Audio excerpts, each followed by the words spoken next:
Equipe econômica pode antecipar o envio de nova etapa da reforma tributária. Isso pode diminuir resistência às propostas do governo. Denise Campos, de Toledo. Olha, Kalina, depende muito do que virá nessa próxima etapa. Na verdade, não é uma grande surpresa, porque no dia do anúncio daquela primeira etapa da unificação de PIS/COFINS, o assessor especial do ministro da Economia, o Guilherme Afife Domingos, conversou com a gente e já falava na data de 15 de agosto, que agora está sendo vista como uma antecipação.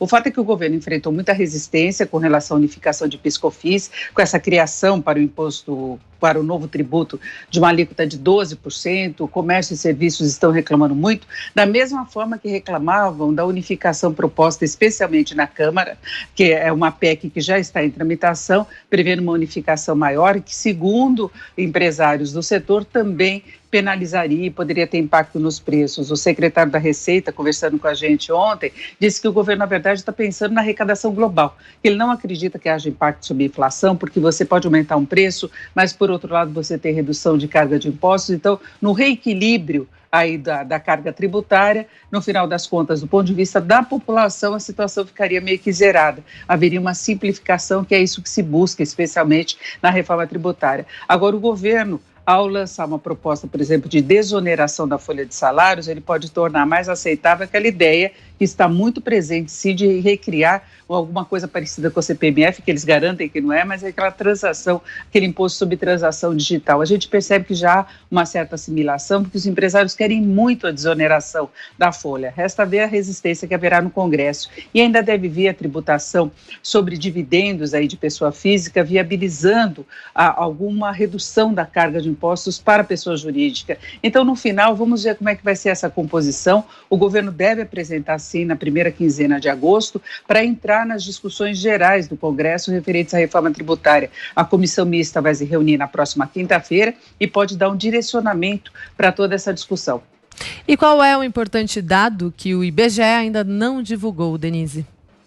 Vai deixar de divulgar amanhã a PNAD referente ao trimestre encerrado no mês de junho. Havia uma grande expectativa em relação a isso, porque o mercado de trabalho é um dos pontos que podem influenciar mais o potencial de reação da economia brasileira. A gente teve um aumento forte do desemprego, não foi tão grande como se imaginava na contratação formal, emprego formal, que aliás hoje vai ser divulgado o dado do CAGED, que mostra exatamente isso, o que acontece com o emprego com carteira assinada. Isso está confirmado, deve sair às 10h30. Agora, o que está pior em termos de evolução do mercado de trabalho é a informalidade, que é exatamente o que é registrado na PNAD. A alegação do IBGE é que tem uma dificuldade enorme na coleta de dados em função da pandemia. Toda a pesquisa está sendo feita através de telefone e isso complica muito. Então, mais uma vez, o IBGE não vai ter condição de divulgar, adiou isso para o começo do mês de agosto e aí fica todo mundo sem essa referência quanto ao que está acontecendo no mercado de trabalho. O emprego formal, ele teve aí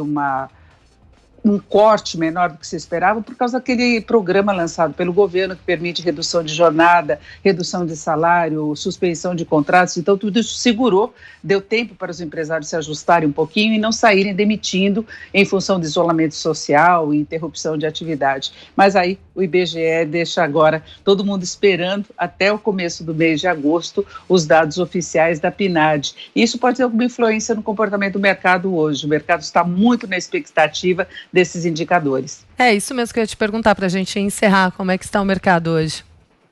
Olha, o mercado no exterior sem uma tendência única, o mercado está passando por um ajuste, tem preocupações com relação ao avanço do número de casos nos Estados Unidos. Hoje tem expectativa da reunião do Federal Reserve que pode sinalizar algum estímulo adicional para a atividade econômica, exatamente por preocupações com relação ao impacto dessa nova onda de pandemia no país. Foi apresentado também o pacote de estímulo dos republicanos, tentando aí manter um auxílio direto à população, mas cortando o valor recebido no seguro-desemprego, mais ou menos o que está sendo proposto aqui no Brasil pelo governo em relação ao auxílio emergencial, toda essa reformulação, pensando nos gastos, estimulando que as pessoas voltem a trabalhar, porque de repente se o seguro-desemprego lá foi muito vantajoso, as pessoas acabam se acomodando mais, até para evitar retornar à atividade no momento em que a pandemia está crescendo. Então, tem toda essa expectativa em relação aos Estados Unidos e é um momento de altos e baixos. A Bolsa Brasileira segue muito bem. Ontem subiu mais de 2% e o dólar comercial hoje